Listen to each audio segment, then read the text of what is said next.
is it that you remember? What can you still see, hear, smell about those days that comprised the '67 Detroit riots, uprising?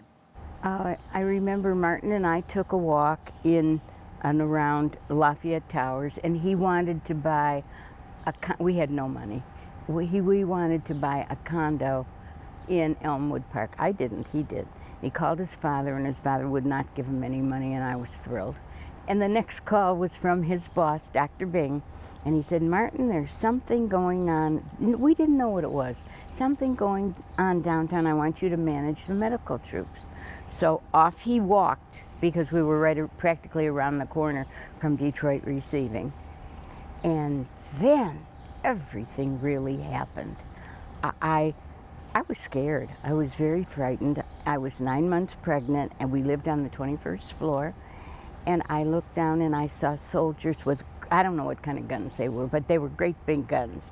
And I had never seen that before, in tanks all around the building where we lived. And he called me, about 3 or 4 times a day. He couldn't come home for 3 days.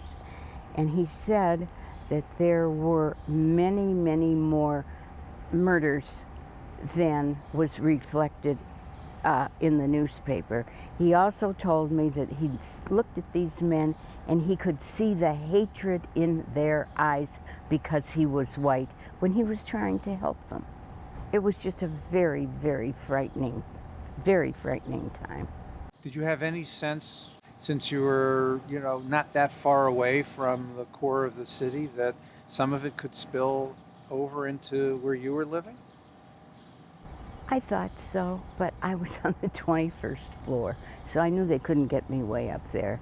But to see on Lou Gordon's program the city burning and all these people shooting and looting, and they were very happy, these people who were doing all this. And it just was very, very frightening. I'd never seen anything like that before.